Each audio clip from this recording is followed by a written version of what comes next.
जय हिंद प्यारे बच्चों।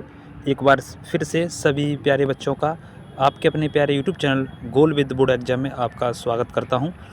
प्यारे बच्चों, इस चैनल पर क्लास 10th की निरंतर तैयारी कराई जा रही है और समय भी कम बचा हुआ है। 18 फरवरी से आपके पेपर है, आपको पता है, और आपके लिए ये वीडियो डाली जा रही है। तो यह वीडियो जो है वो सामाजिक विज्ञान की है। सामाजिक विज्ञान की 2 वीडियो डल चुकी हैं और हम सीरीज़ लेके बार बार चल ही रहे हैं कि जो पिछली साल के पेपर आए हुए हैं, क्योंकि आपने पूरी साल पढ़ाई की, मेहनत की, लेकिन आपने जब तक पिछली साल के पेपर नहीं देखे हैं तो तब तक आपको कैसे पता लगेगा कि प्रश्न कैसे आएगा। इसीलिए हमने यह प्रयास किया है कि आप लोगों को पता लगे कि पिछली साल पेपर में प्रश्न कैसे आते हैं और कौन कौन से प्रश्न बार बार रिपीट होते हैं और कौन कौन से प्रश्न जो आ सकते हैं। तो उसको, इन सब बातों को ध्यान में रख करके आपके लिए वीडियो बनाई जा रही है। तो इसीलिए आप 10th के जितने भी भाई बहन हैं वो चैनल को सब्सक्राइब कर लें और बेल आइकन को प्रेस कर लें, जिससे कि नई वीडियो का नोटिफिकेशन आपको तुरंत मिल जाएगा। और सभी साथियों को ये वीडियो जो है शेयर कर देंगे, ठीक है, जिससे कि और भी बच्चों का जो फ़ायदा हो सके। तो मैंने ये बातें आपको बताई है, तो आप पेन कॉपी लेकर के तुरंत बैठ जाएं और हर बातों को नोट करें, ठीक है। चलिए, तो पहला प्रश्न आपके सामने है और बाकी आपने जो थंबनेल पर देख लिया होगा, क्योंकि हम बार बार जो पूछे जाने वाले प्रश्न की वीडियो डाल ही रहे हैं, ठीक है। चाहे वो हिंदी की हो, चाहे वो सामाजिक विज्ञान की हो, गणित या क्या नाम है विज्ञान की हो, किसी भी सब्जेक्ट की हो, वो सब की वीडियो डल रही है इसमें। इसीलिए आपको देखना है और वीडियो ध्यान रखें, वीडियो पूरा जरूर दिखा करें, आधा नहीं दिखा करें कि बस थोड़ा देख लिया फिर बंद कर दिया, फिर थोड़ा देख लिया। ऐसे काम नहीं चलेगा। आपको अगर अच्छा नंबर लाना है, बढ़िया आपको स्कोर बनाना है, अच्छी परसेंट बनानी है, अपने माता पिता का नाम रोशन करना है, तो पूरी वीडियो देखो और अच्छे से उस चीज़ को नोट करो। हम क्या बता रहे हैं उस चीज़ को पूरा ध्यान दो, तो आपका निश्चित रूप से अच्छे मार्क्स आएंगे, ठीक है। तो यही कहूँगा मैं, और अपनी बातों को मैं रख रहा हूँ, मतलब प्रश्नों को रख रहा हूँ, आपकी स्क्रीन पर ही है। पहला प्रश्न क्या कह रहा है कि महात्मा गांधी भारत कब लौटे थे। तो देखो, बहुत बार रिपीट होता है ये प्रश्न, ध्यान रखेंगे। तो महात्मा गांधी जो है वो दक्षिण अफ्रीका से 9 जनवरी 1915 को भारत वापस आए थे, तो ये नोट कर लेना। अच्छा, महात्मा गांधी से और भी प्रश्न आते हैं, बहुत प्रश्न आते हैं सामाजिक विज्ञान में, तो ध्यान रखना है। महात्मा गांधी का पूछा जाता है कि महात्मा गांधी का जो जन्म हुआ था वो कहाँ हुआ था, तो पोरबंदर में हुआ था। इनका जन्म जो हुआ था वो 2 अक्टूबर 1869 ईस्वी में पोरबंदर में हुआ था, ठीक है, ध्यान रखेंगे।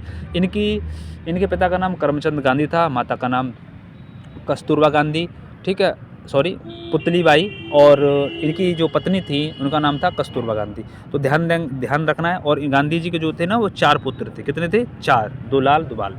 तो इसलिए आपको ध्यान रखना है। और आपको ध्यान रखना है कि गांधी जी की को गोली मारकर नाथूराम गोडसे ने इनकी हत्या कर दी थी, वो भी डेट आपको ध्यान रखनी है। वो 30 जनवरी है। कौन सी है? 30 जनवरी 1948 इनकी हत्या कर दी थी दिल्ली में। और इसीलिए इनकी समाधि स्थल भी पूछा जाता है कि समाधि स्थल कहाँ है, तो इनका समाधि स्थल जो है वो राजघाट दिल्ली है। राजघाट कहाँ पर है? दिल्ली है। तो देखो, एक प्रश्न था, एक प्रश्न से मैंने गांधी जी के मोस्ट इंपोर्टेंट प्रश्न जो आते हैं वो बता दिए। तो आराम से वीडियो को रोक के आराम से लिख लेना है, ठीक है। थोड़ी स्पीड ज़्यादा होगी मेरी, क्यों? क्योंकि समय आपको बचाना है। 20 फरवरी का आपका पेपर है, तो इसीलिए ज़्यादा से ज़्यादा कंटेंट आपको मिल जाए, इसीलिए मेरी स्पीड थोड़ी ज़्यादा होगी। लेकिन आप चाहेंगे, अगर आपको ऐसा लग रहा है तो मैं थोड़ा स्लो भी कर दूंगा, ठीक है। तो कमेंट करके बता दें। लेकिन मेरी कोशिश है कि आपकी जल्द से जल्द में समय कम बचे, वीडियो ज़्यादा बड़ा ना हो और ज़्यादा आपको कंटेंट मिल जाए, ये उद्देश्य है मेरा। तो चलिए, तो पहला प्रश्न। दूसरा प्रश्न आप देखते हैं। तो दूसरा प्रश्न कह रहा है कि भैया असहयोग आंदोलन स्थगित करने का मुख्य उद्देश्य क्या था। तो गांधी जी ने 2 मुख्य आंदोलन किए थे, सॉरी माफ़ कीजिए, गांधी जी ने 3 बड़े आंदोलन किए थे। पहला उनका जन बड़ा आंदोलन जो था वो असहयोग आंदोलन ही था, जो उन्होंने स्टार्ट किया था 1 अगस्त, जब बाल गंगाधर तिलक जी की मृत्यु हो गई थी। उस समय 1 अगस्त 1920 को कोलकाता से इन्होंने स्टार्ट किया था, ठीक है, गांधी जी ने। लेकिन ये स्टार्ट करने का इसका उद्देश्य क्या था? क्योंकि जलियांवाला हत्याकांड हुआ था ना, वो 13 अप्रैल 1919, वो कारण था, और रॉलेट एक्ट था, ये सारे कारण थे। तो इसको ध्यान में रखते हुए असहयोग आंदोलन चलाया था गांधी जी ने। गांधी जी ने कहा कि भैया हमारी मदद कीजिए, सब लोग मिल जाइए हमारे साथ, और मैं आपको विश्वास दिलाता हूँ, कहा उन्होंने गांधी जी ने, कि जितने भी जो भारतीय भाई बहन हैं वो सरकारी नौकरी जो ब्रिटिश के अधीन काम कर रहे हैं वो नौकरी छोड़ दें, और क्या नाम है, कॉलेज में जाने वाले, ब्रिटिश कॉलेज में जाने वाले स्टूडेंट वो कॉलेज छोड़ दें, वकील अपनी वकालत छोड़ दें। ऐसे करके सब लोग इकट्ठे हो जाओ और मैं आपको विश्वास दिलाता हूँ, हमें एक साल के अंदर हमें आज़ादी मिल जाएगी। तो सभी लोगों ने यही काम किया, गांधी जी का साथ दिया। लेकिन एक घटना घटित हो गई थी, वो तारीख थी 5 फरवरी, ध्यान रखेंगे कब, 5 फरवरी 1922 वो घटना घटित हुई थी उत्तर प्रदेश के गोरखपुर में। उत्तर प्रदेश के गोरखपुर में वहाँ पर पुलिस चौकी थी, वहाँ पर 23-24 जवान थे, वहाँ अधिकारी ने, वहाँ पर लोग जो है बहिष्कार कर रहे थे कि विदेशी लोगों यहाँ से जाओ, अपने सामान को हटाओ। तो लेकिन वहाँ अधिकारी ने गोली मार दी उनको, और गोली मारने के बाद भीड़ आग बबूला हो गई और उसने पूरी चौकी को आग लगा दी। तो उस घटना को हम चोरा चोरी हत्याकांड कहते हैं, जिसके कारण गांधी जी ने अपना असहयोग आंदोलन स्थगित कर दिया था। तो इसलिए ऑप्शन नंबर डी इसका सही होगा। तो मैंने इसका बड़ा भी आंसर आपको बता दिया है कि असहयोग आंदोलन क्या था, तो आप पूरा सुन के अब इनको लिख लेना भैया, क्योंकि सामाजिक विज्ञान में हर चीज़ लिखाई नहीं जाती है। जितना आप समझोगे, दिमाग में कैच करोगे, वही आपकी वही चीज़ आप कॉपी में लिख के आओगे तो पूरे आपके नंबर आएंगे। ठीक है, तो और आपसे पूछा जाएगा अगली बार कि भाई चोरा चोरी कांड कब हुआ था, तो 5 फरवरी 1922। ठीक है, ये ध्यान रखना। कहाँ हुआ था, गोरखपुर में हुआ था, तो टिक मार्क कहाँ भी आ जाएगा। या चोरा चोरी हत्याकांड का क्या था, तो वो भी आप बता सकते हो। ठीक है, तो प्यारे बच्चों इतना आप समझ लेना। ठीक है, तो ये दूसरे प्रश्न का सोल्यूशन हो गया। क्वेश्चन नंबर 3 पर चलते हैं। क्वेश्चन नंबर 3 कह रहा है कि आर्थिक मंदी का प्रथम कारण क्या था। तो आर्थिक मंदी का प्रथम कारण था कृषि क्षेत्र में बहुत ज़्यादा उत्पादन हो रहा था, तो यह मंदी का कारण था। मंदी का मतलब कम, जब उत्पादन ज़्यादा होगा तो मंदी अपने आप कम आ जाएगी। और ये मंदी कब आई थी, 1829 ईस्वी में। ठीक है, ये भी प्रश्न पूछा गया, आपको ध्यान रखना है। अगला प्रश्न, क्वेश्चन नंबर 4 कह रहा है ब्रिटेन वुड्स नामक संस्था कहाँ पर है। तो देखो, मैंने 2 वीडियो में जिक्र कर चुका हूँ। ब्रेटन वुड्स के घोषणा पत्र के द्वारा 2 संस्थाओं की स्थापना हुई थी, यानी जिसे बोलते हैं वर्ल्ड बैंक, यानी विश्व बैंक, लिख लेना विश्व बैंक, और दूसरा था IMF, इसे बोलते हैं अंतर्राष्ट्रीय मुद्रा कोष। इन दोनों की स्थापना ब्रेटन वुड्स के घोषणा पत्र के द्वारा 1944 ईस्वी में हुई थी। ठीक है, और ये कहाँ, अमेरिका में। कहाँ पर, अमेरिका में। और इनका जो हेडक्वार्टर है, ये भी पूछा सकता है, वाशिंगटन DC में। कहाँ पर है, वाशिंगटन DC में। तो इतना आप लोग ध्यान रखेंगे, तो इसीलिए अमेरिका आंसर सही होगा। चलिए क्वेश्चन नंबर 4 की तरफ चलते हैं। 4 क्या कह रहा है कि सर्वप्रथम 16वीं सदी में प्रिंटिंग प्रेस भारत के किस राज्य में आया था। प्रिंटिंग प्रेस, तो सबसे पहले प्रिंटिंग प्रेस लाने का काम किया था पुर्तगालों ने। पुर्तगाली कहाँ, गोवा में। तो इसीलिए इसका आंसर क्या होगा, ए सही होगा। ठीक है, भारत में सबसे पहले पुर्तगाल आए थे। ठीक है, पहली बार सबसे पहले वही आए थे, और सबसे बाद में भी गए, गोवा को छोड़ करके। ऑपरेशन विजय चला था ना, जब छोड़ के गए थे वो पुर्तगाल जो है गोवा को। ठीक है, चलिए नेक्स्ट क्वेश्चन नंबर 6 कह रहा है कि हिंदी के अतिरिक्त संविधान में कितनी अन्य राजभाषाओं का उल्लेख है। देखो, बार बार प्रश्न आ रहा है हिंदी का। तो हिंदी के अतिरिक्त, तो मैंने बताया कि संविधान में हमारी जो भाषा हैं, टोटल भाषाएं जो 22 भाषा को मान्यता दी गई है। ठीक है, तो लेकिन कह रहा है हिंदी के अतिरिक्त, हिंदी के अतिरिक्त बताओ, तो हिंदी के अतिरिक्त कितनी है, 21 है। और हिंदी सुनना कितनी है, 22 है। तो आपको ध्यान रखना, बड़ा अच्छा प्रश्न है।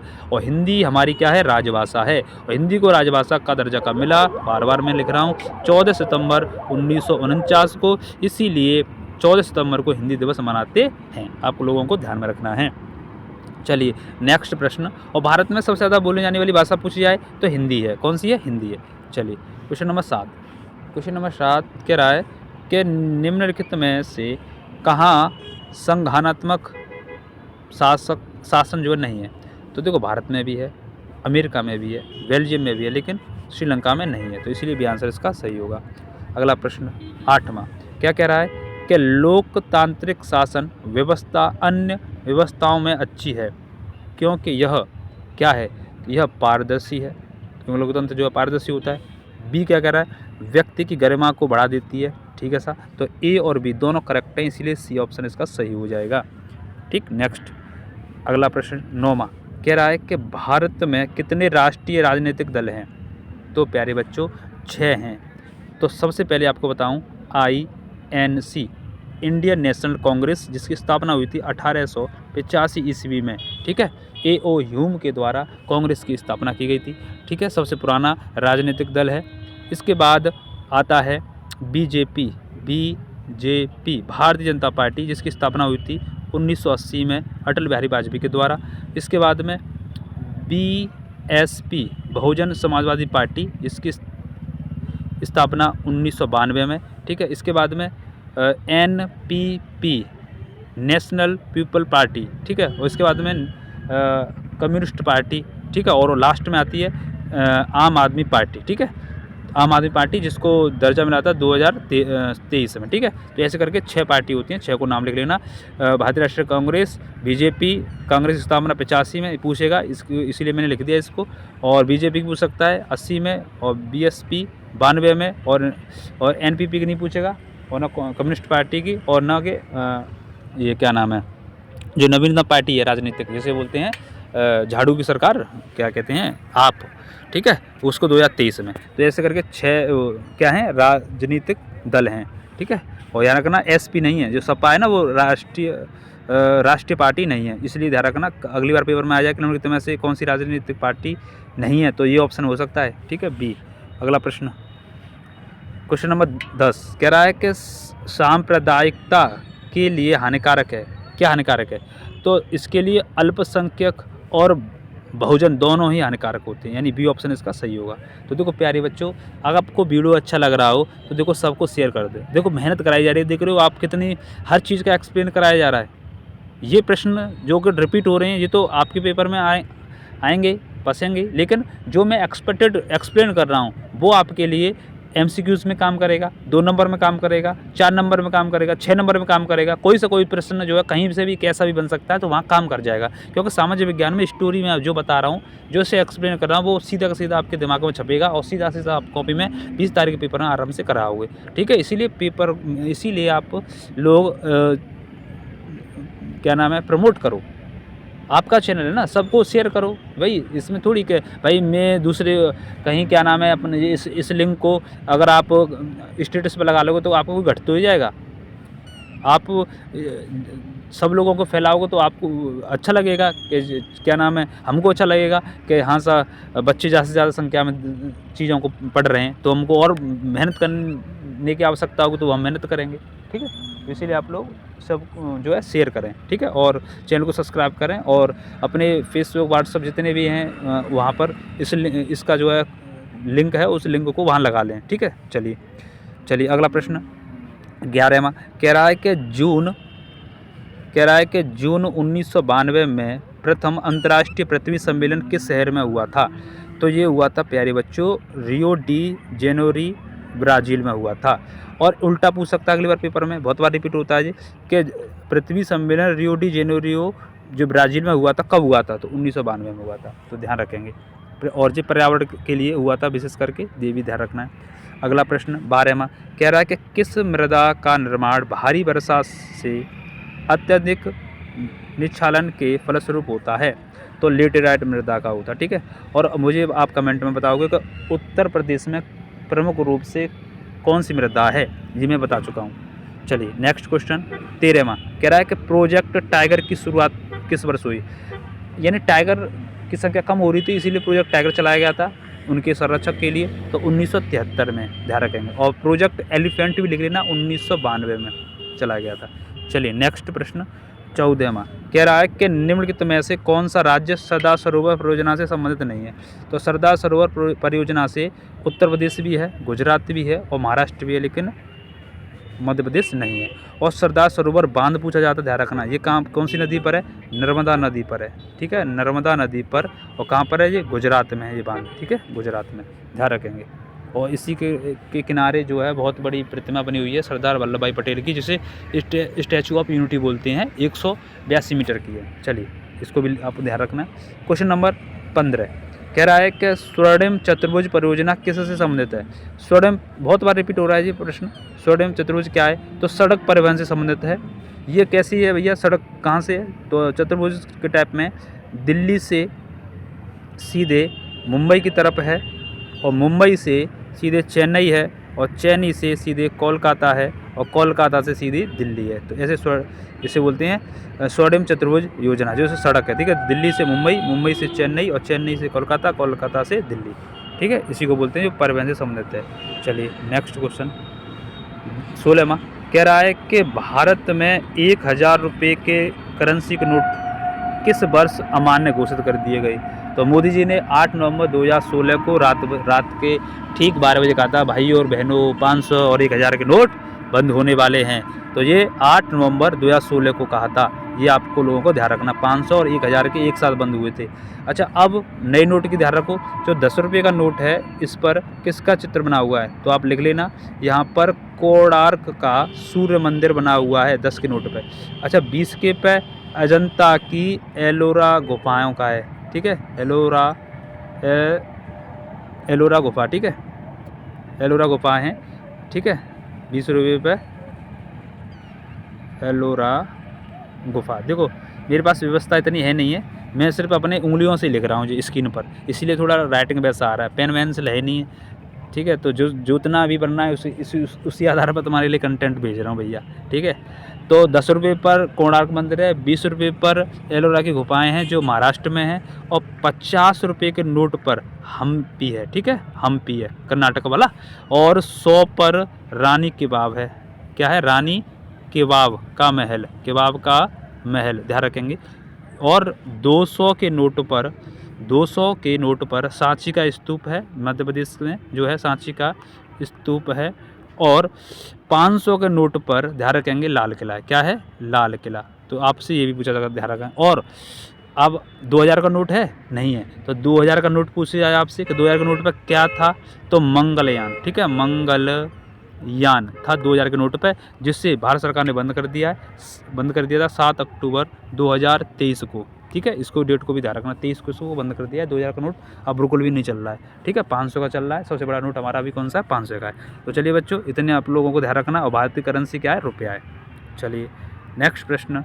अच्छा लग रहा है तो कमेंट करके ज़रूर बताएं और लाइक करते रहें, ठीक है, शेयर करते रहें, सबको शेयर करते रहें, ठीक है। वीडियो को बढ़िया तरह से देखें, मुझे और जिससे मोटिवेट होगा कि आप लोग सबको शेयर करेंगे तो मैं और अच्छी तरीके से और बढ़िया वीडियो बनाऊंगा आपके लिए। 17वां प्रश्न कह रहा है कि मानव विकास रिपोर्ट किस संस्था के द्वारा प्रकाशित की जाती है? तो ये प्रकाशित की जाती है प्यारे बच्चों UNDP यानी यूनाइटेड नेशन डेवलपमेंट प्रोग्राम के द्वारा, ठीक है, जिसकी फुल फॉर्म है। चलिए आपको अगला प्रश्न की तरफ चलते हैं। 18वां कह रहा है कि राष्ट्रीय ग्रामीण रोजगार गारंटी अधिनियम कब लागू हुआ था? जिसे बोलते हैं हम नरेगा। क्या बोलते हैं? नरेगा। तो नरेगा जो आया था 7 सितंबर 2005 को, ठीक है। और इसका नाम नरेगा नाम 7 सितंबर 2005 को आया था नरेगा, जिसमें गारंटी दिया गया था 100 दिन काम की, 100 दिन जो है काम मजदूरों को काम मिलेगा। और ये लागू हुआ था, लिख लेना डेट, लागू जो हुआ था वो विशेष करके ध्यान रखना, ये लागू हुआ था वो 6 फरवरी 2006 में लागू हुआ था। और इसका मनरेगा नाम पड़ा, मनरेगा नाम कब पड़ा? इसका मनरेगा नाम पड़ा था 2 अक्टूबर 2009 को, मनरेगा, ठीक है, मनरेगा। और अब इसका संबंध जो है जी राम जी से संबंधित है, ठीक है, जी राम जी इसका नया नाम है, जो ग्रामीण रोजगार गारंटी योजना का जी राम जी, ठीक है। और इसे अब जो है 125 दिन जो है रोजगार दिया जाएगा, 100 की जगह इतना 125 दिन जो है रोजगार दिया जाएगा। तो इतना आप लोग ध्यान रखेंगे। तो यहाँ पर पूछा गया था नरेगा का 2005 में, लागू कब हुआ था? 6 में। और महात्मा गांधी नाम पड़ा था 2 अक्टूबर 2009। और अब जी राम जी संबंधित है, पूछा जा सकता है। और ठीक है, और कितने दिन काम की व्यवस्था की गई? अब 125, पहले कितनी थी? 100 थी। तो मैंने रिपीट कर दिया, बार बार आ रहा है, प्रश्न ध्यान रखेंगे। अगला प्रश्न 19वां प्रश्न कह रहा है कि एक वस्तु का अधिकांश प्राकृतिक प्रक्रिया से उत्पादन किस क्षेत्र की गतिविधि है? ठीक है, तो ये प्राथमिक है। और प्राथमिक में क्या आता है? कृषि और पशुपालन। द्वितीय क्षेत्र में क्या आते हैं? उद्योग वगैरह आते हैं, कारखाने वगैरह आते हैं। तृतीय क्षेत्र में सेवाएं आती हैं। सेवाएं का मतलब जो होता है शिक्षा हो गई, स्वास्थ्य हो गया, ठीक है, विद्यालय क्या नाम है, हॉस्पिटल हो गया, स्वास्थ्य वगैरह वही होगा। और बैंकिंग हो गई, ये क्या नाम है, तृतीय में आता है, लिख लेना। और अगला प्रश्न, लास्ट प्रश्न कह रहा है उदारीकरण क्या है? तो उदारीकरण जो है सरकार द्वारा अवरोधों या प्रतिबंधों को हटाने की प्रक्रिया है। तो ये आपका आंसर बी जो है सही हो जाएगा। तो ये महत्वपूर्ण 20 प्रश्न मैंने कराए, लेकिन 20 के साथ-साथ मैंने एक्सप्लेन भी करवाया, क्योंकि आपके एमसीक्यूज़ भी बने, 2 नंबर के, 4 नंबर के, 6 नंबर के बने। मैंने इस तरह से एक्सप्लेन करने की कोशिश की है। अगर आपको अच्छा लगा है तो आप लोग कमेंट करके बताएँ कि क्या अच्छा लगा है या ना लगा है, नहीं भी लगा है तब भी कमेंट करके बताएँ कि मुझे ये बात समझ में नहीं आई, ये प्रश्न समझ में नहीं आया, तब भी आपको आप बताएँ, ठीक है? जिससे कि मुझे पता लग सके, ठीक है? तो प्यारे बच्चों, इतना ही इस वीडियो में, और नेक्स्ट मिलते हैं अगली वीडियो हम, ठीक है? धन्यवाद। जय हिंद, जय भारत, वंदे मातरम, जय सीताराम।